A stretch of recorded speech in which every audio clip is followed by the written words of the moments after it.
All right. Hello, everyone. Welcome to today's Logos Live. So glad that y'all are here. And as you can hear from my y'all, I am joining you from Texas. And usually, maybe at this point, you might hear people ask, you know, let us know where you're tuning in from. Today, I want to do something different. So the question that I want to ask for those of you who are tuning in is, what part of the Gospels do you come back to most often? Or maybe if you're thinking about that question and you want to answer that in a different way, what's something in the Gospels that you struggle to understand, that either you come back to with questions or that you just think about in a lot of different ways? So drop that in the chat. We would love to see your responses. And in the meantime, while y'all are doing that, I will introduce our guest today as Dr. Jeannine Brown, who is joining us from Bethel Seminary. Is that right? That is correct. Good to be here. Yeah, thank you so much for being here. Dr. Brown is a professor, author, Bible teacher. She's taught at Bethel for over 25 years in the areas of New Testament, Greek, hermeneutics, and integration. Her books, Scripture as Communication, The Gospels as Stories, Relational Integration of Psychology and Christian Theology, Becoming Whole and Holy, 3 commentaries on the Gospel of Matthew, and some others that she's even working on right now, which are really going to be awesome. So she's also co-edited the 2nd edition of Jesus in the Gospels and has published numerous journal articles and book essays on the Gospels of Matthew and John, 1 Peter, and other topics in hermeneutics. And some of these have been published in places like the Journal of Biblical Literature and New Testament Studies. And she enjoys teaching in churches and ministries on topics of Bible integration in the New Testament, or interpretation, sorry, Bible interpretation in the New Testament. And she's married to Tim, who's a singer and singer-songwriter and teacher. And she has 2 adult daughters and 2 grandchildren. So we're so glad you're here with us today, Dr. Brown. Glad to be here. I do have 2 sons-in-law as well, but they somehow didn't get on the list. You know how you go right from your daughters to your grandkids in terms of priority. So absolutely. Just have to say that. So yes, I go see all of my nieces and nephews and like, hey, siblings, give me your children. Exactly. So it's great to be here with you. Thanks so much for having me. Of course. We're so glad you're here.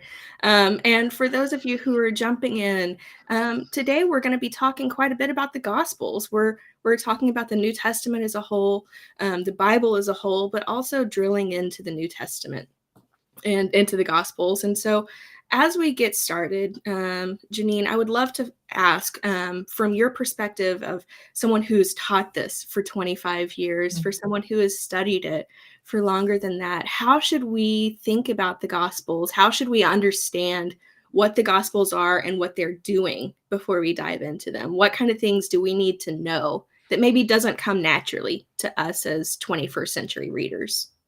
That's a great question. And first I would say, we do know how to read stories. We probably have all picked up a novel and read it, pretty quickly from beginning to end. It was one of those deeply engrossing ones.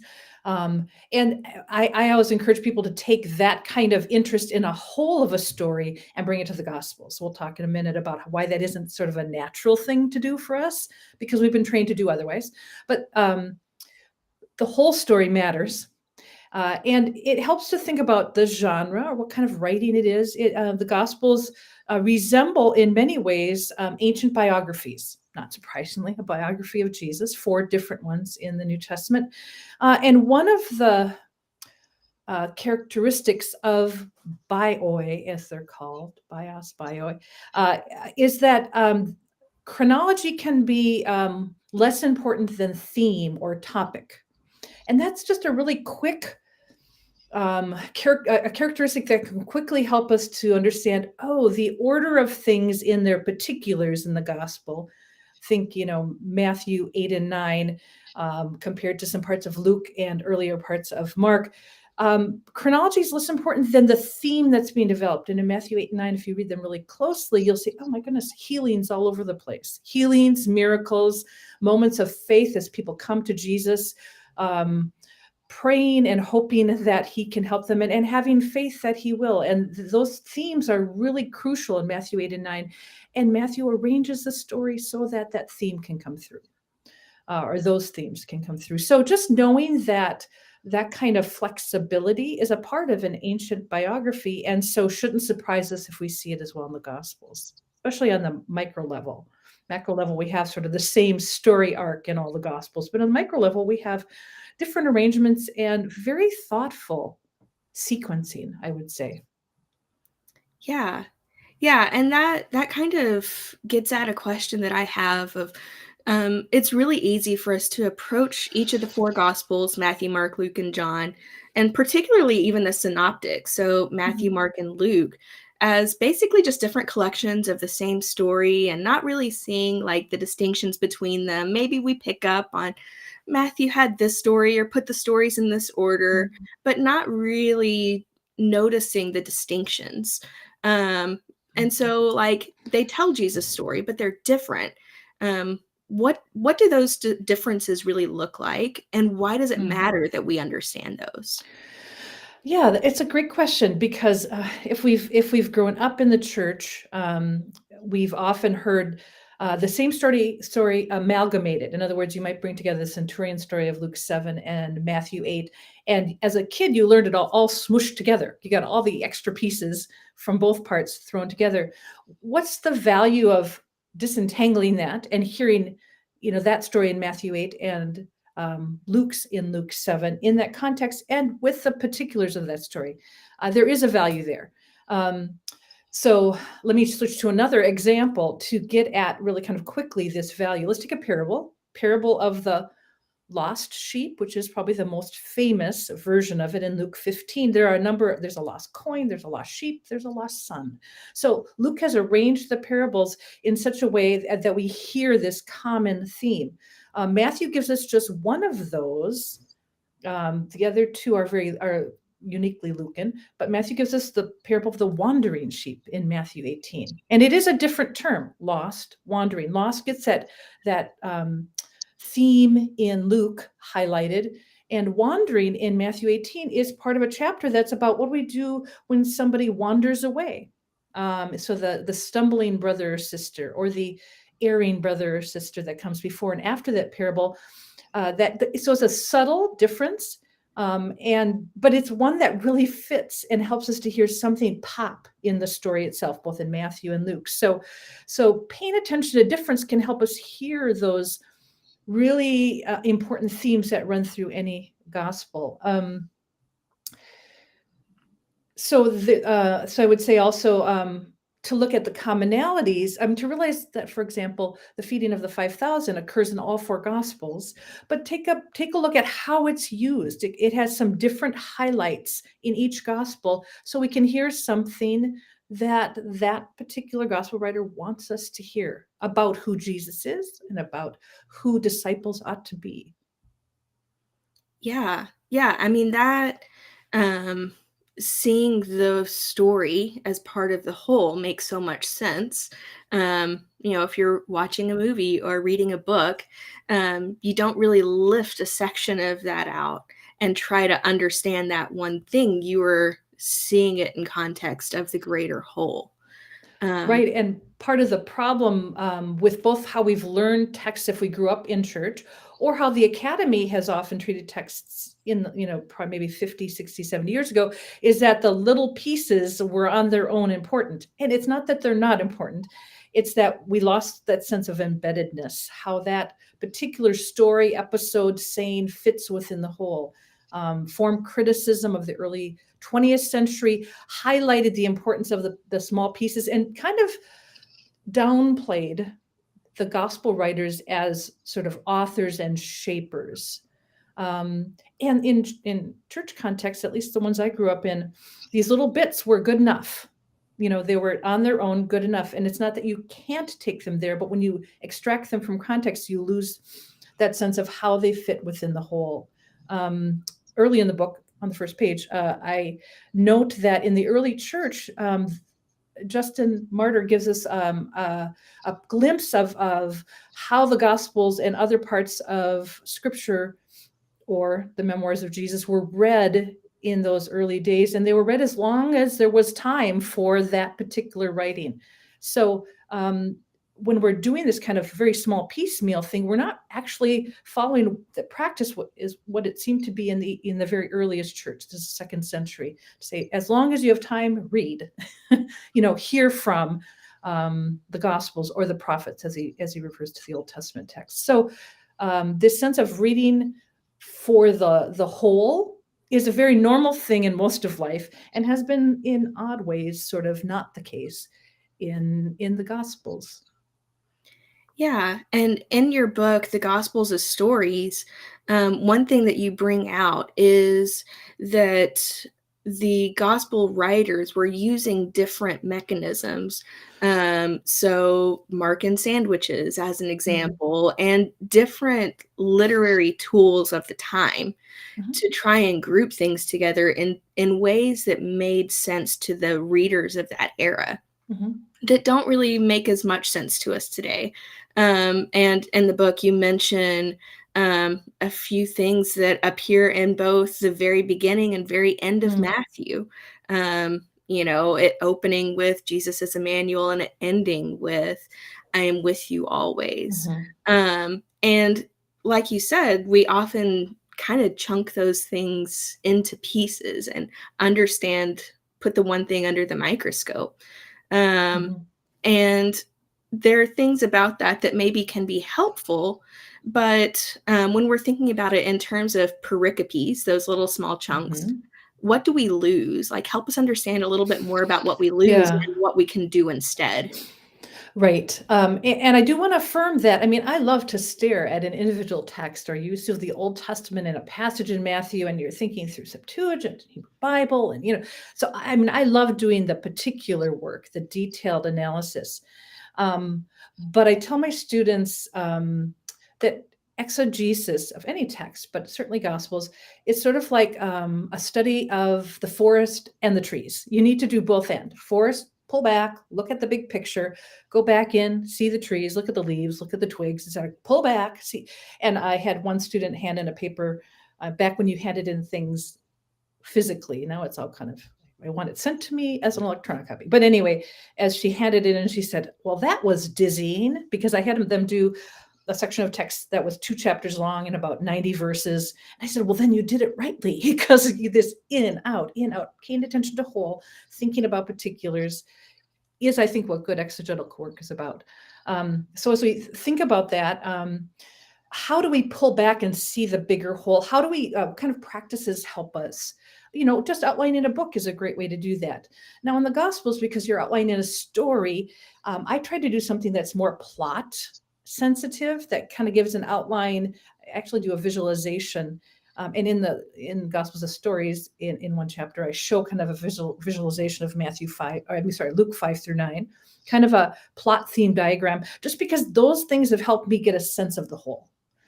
But reading through larger sections of text, listening to the Bible read, can be helpful just to help us get that vista approach. And I do think for those who preach and teach, lead Bible studies, not feeling constrained to stay with 8 verses. It feels like the right amount of text, but think about who told us that was the right amount of text. I don't think Matthew did, or John. The right amount of text is the whole.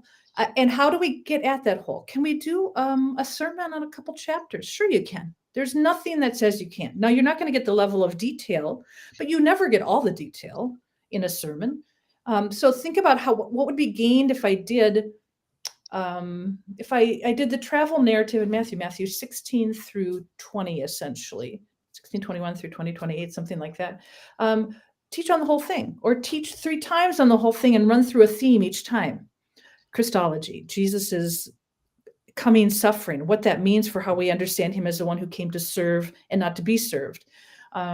Discipleship, how do the disciples actually show up, but what is discipleship to be according to this section of text that's very discipleship focused? You could do a lovely 3-part sermon series, I think, on this section of text, and it loosens us up from the idea that we have to do it one way.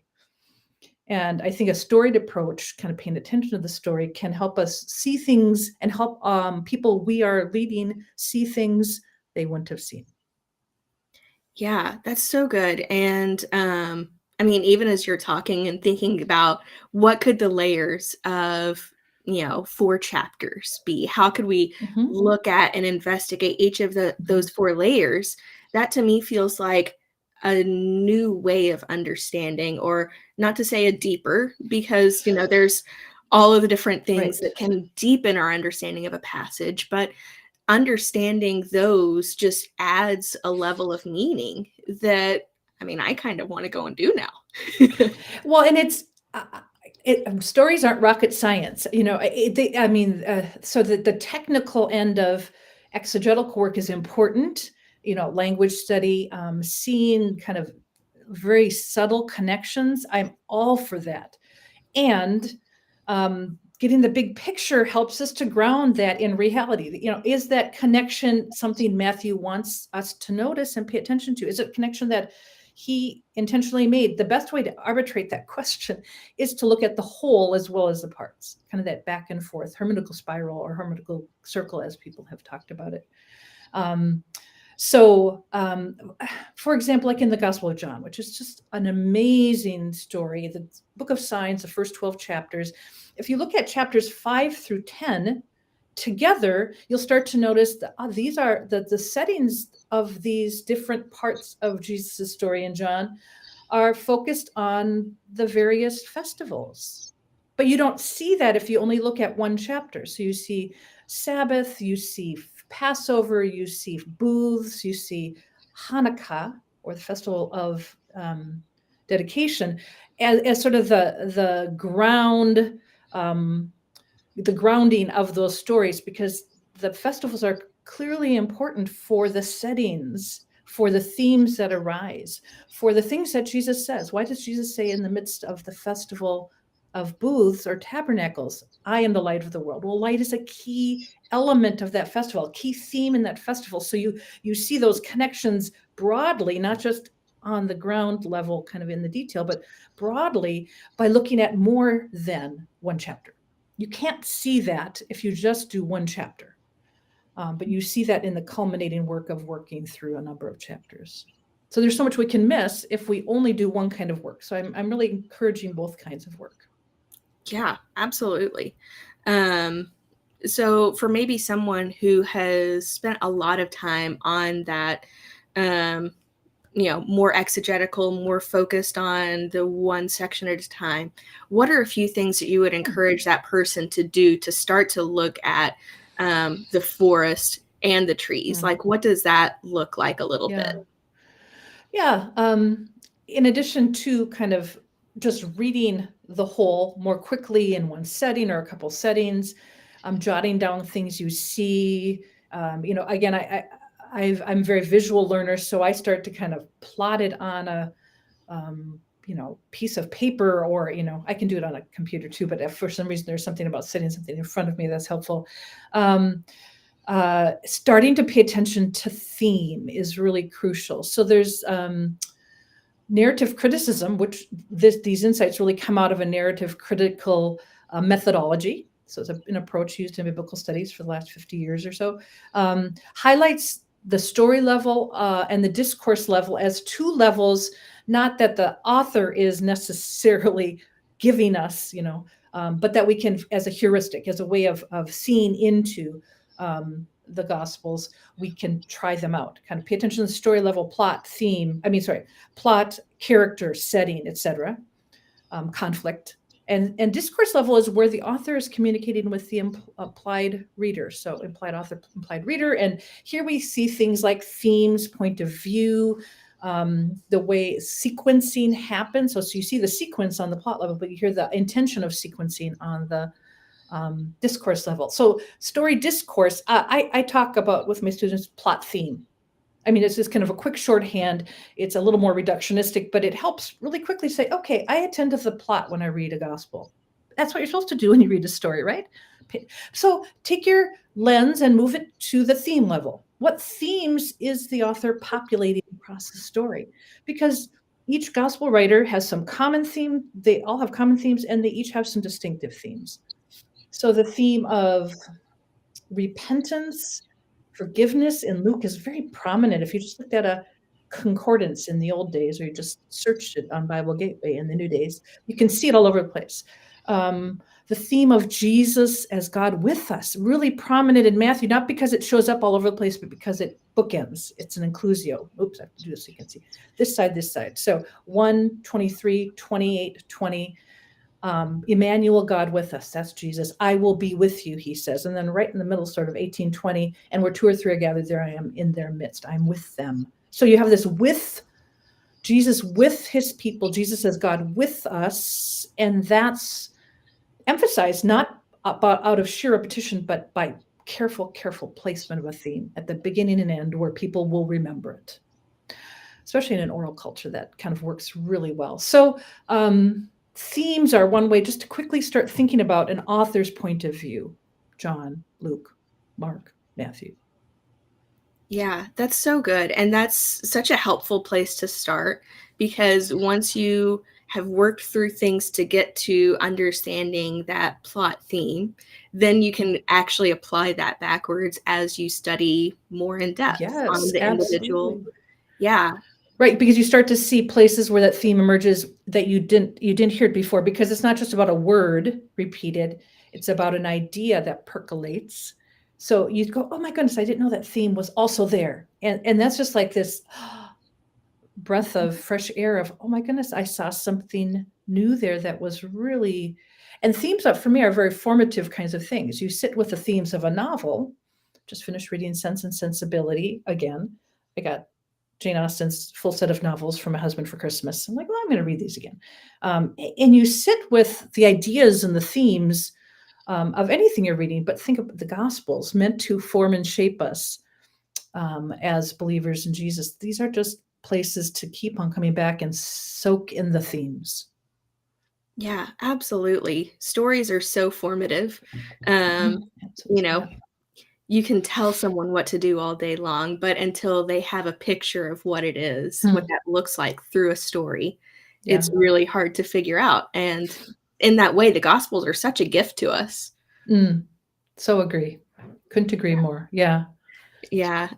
One thing that I want to say about something your book did really, really well was, as you were talking through the inclusio at the beginning of Matthew, at the end of Matthew, and then again toward the middle, your book did a very great job of laying that out via tables, via charts, like things that were there that, we can talk through all day long, but I too am visual in that way. I don't love anything as much as I love a whiteboard.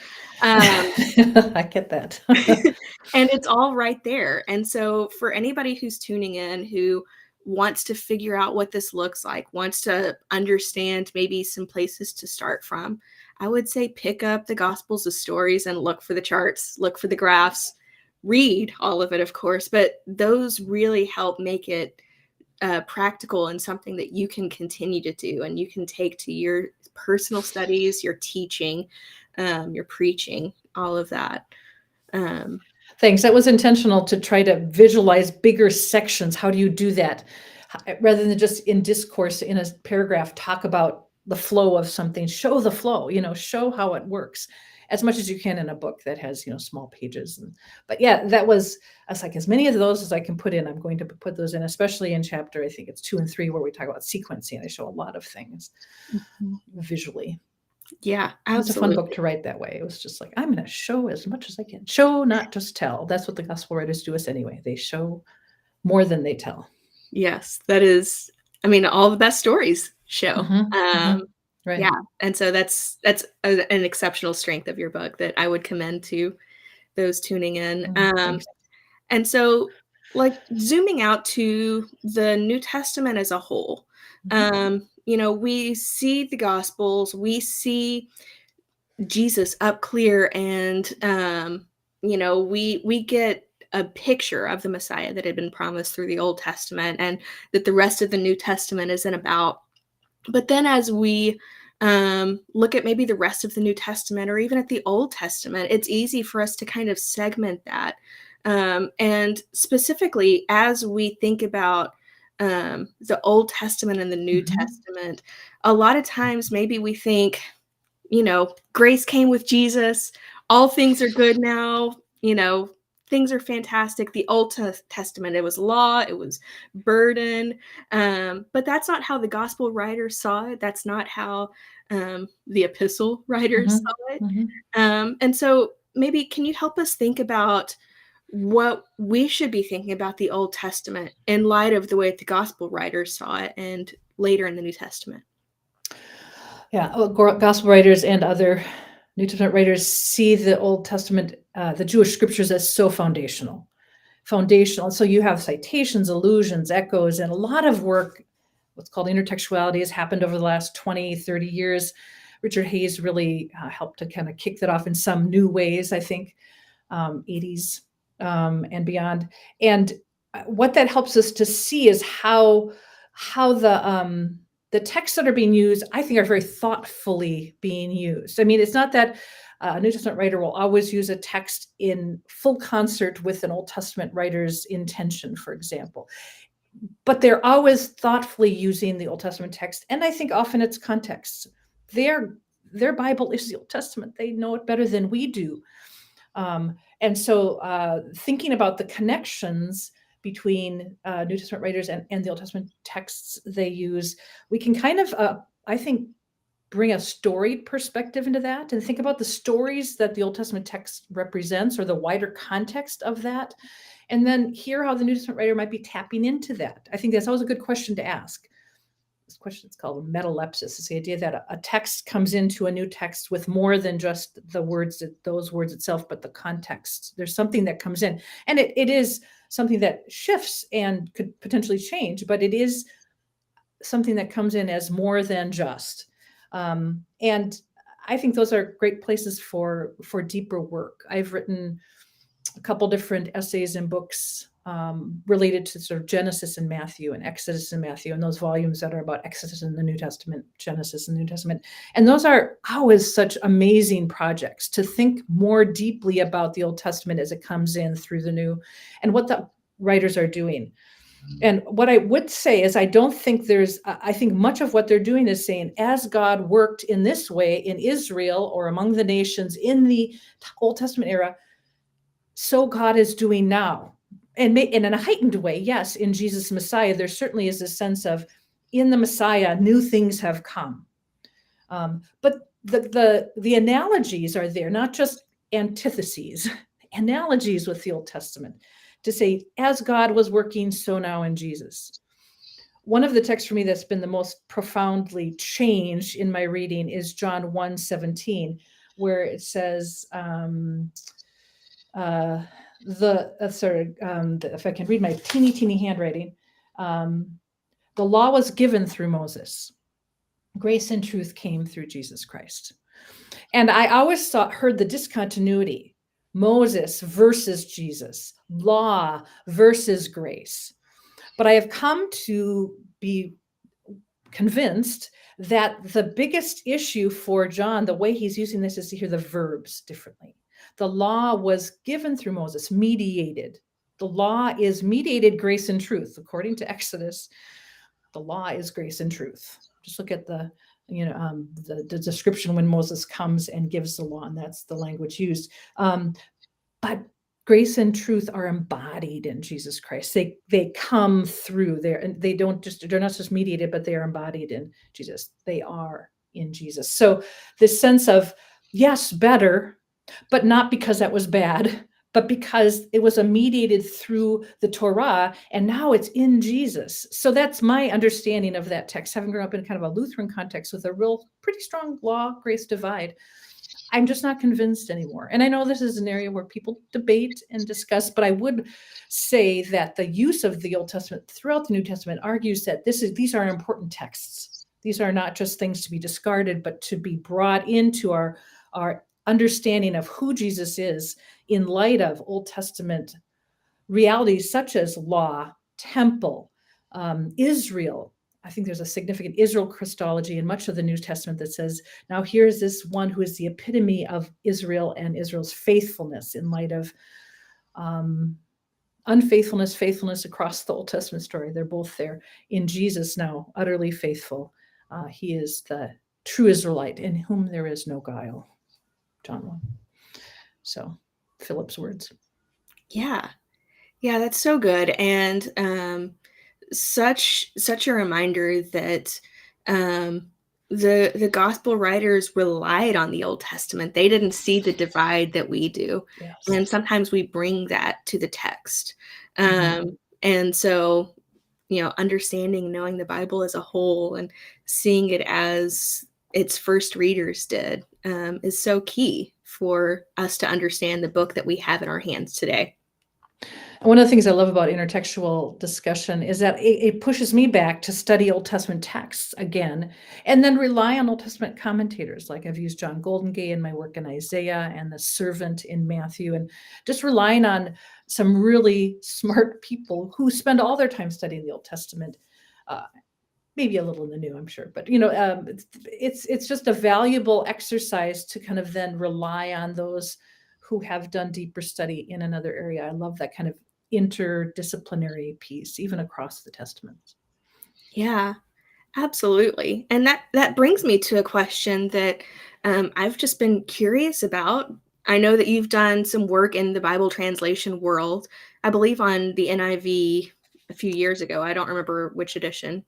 NIV 2011, and I am a member of the Committee on Bible Translation, which is the standing committee for the New International Version. NIV, since its inception, has had a standing committee that meets annually to do revision. So I've been privileged to be on that committee. It's just a lovely thing to do. Yeah. Oh, what a wonderful thing to have an opportunity to work on. It is. Yeah. The thing that I am curious about from your perspective as someone who has worked in Bible translation and has been so close to the process and the actual work of it, is what do you wish Christians knew about the Bibles that we hold in our hands? Well, if you hold an English translation in your hands, I just want to affirm that you can trust that English translation. Lots of work has gone into it, and committee work, for the most part. I mean, I think pay attention to translations that have been done by committee versus a single person, because it just reins in all sorts of stuff when you're not allowed to do your own thing as a translator. But I would also say that translators are very concerned with accuracy. It's like their deepest heartbeat is to be as accurate as possible. And no translator or translation team is perfect, and they don't get it always right. I don't mean that by saying you can trust it, the English translation or for anybody, can trust that they have been working their hardest to give you what they think is an accurate translation of the Greek or Hebrew or Aramaic. So that high value is really important. The careful committee work is very, very much a part of the English translation history from King James onward. And even before that, I mean, Wycliffe worked with a team of people. So just to be aware of that would be, I think, my biggest affirmation is that you can trust that. I mean, yes, if you can take Greek and Hebrew, go ahead and do that. That's wonderful. But these are good translations from those languages. And then I also say use more than one. Use a few translations, because it helps you to see where there are tricky translation issues, because you'll see it across the range of translations where they're like, oh my goodness, they all go different ways here. Or most of the time you'll see like one or two or three options kind of represented in all those translations. And Bible Gateway is a great place to go, one verse at a time, and you see at the bottom of that verse, look at it in all of their English translations. You can just see real quickly that whole list. And then go to a commentary to help you discern what's going on. You might be able to discern already what's going on for, exegetical kind of wider context reasons. And sometimes it's a little point of grammar. Well, commentaries will tell you about both those things. So if you're really interested in that, the idea isn't to say, I like this one the best, as if my evaluation on a visceral level is kind of the arbitrator of but go to a commentary to see what's going on, kind of think about the issue. Be a thoughtful user of translations, and you can trust that lots of good work has been done there. Yeah, that's such a good encouragement. And sometimes it can be easy to pick up a Bible, go to the store, buy a Bible on Logos or something like that, where it feels like okay, now I have this thing, but there have been decades of work and lifetimes that have been given to the work of Bible translations that sometimes is helpful to think about when we're looking at this text. Yes, yes, the process itself. And I do say, if you can get a sense of how revision works and why, there's lots of good podcasts out there. There's some that are devoted to translation.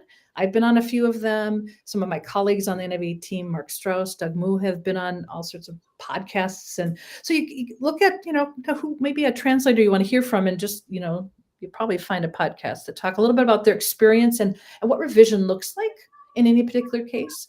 Because it's very carefully done. The work is carefully done. And, history of translation has always been fraught with people not liking that their translation is being changed, or, but revision has always happened in any language, in any context. It has to happen because language shifts and we learn more things about the biblical world and the biblical text. So it's important that that translations keep up, so that, I don't know if you know that the word besom occurs in the King James Version. It means a broom. And it's been edited, along the way to update it in some context, New King James, but it doesn't make sense to most of us. So translation updates need to happen just so the current English, and not 200 years ago English, is showing up in our translation. Yeah, it's so true. And I mean, we do that in our modern life all the time. The dictionary adds new words every year. Yep. And so And it makes sense for there to some be a go away, statement. right? Yes, Yeah. absolutely. Yeah. Yeah. Well, Jeannine, thank you so much for your time today and for having this conversation about the Gospels and the New Testament and all over the Bible with us. It's been so fun. Thank you so much. I've really enjoyed it. Thanks so much for having me here. Of course. And so for you who are tuning in, I would just say, make sure you pick up Dr. Brown's work. You can find quite a bit on Logos, lots of books, including the Gospels of Stories, which we spent most of our time talking about today. She's also got some courses there and various different tools that can help you in your study of the Bible. You can also keep up with her at her website. It's JeannineKBrown.wordpress.com, and that should be linked in the comments. And until next time, we'll see you. Bye, everybody.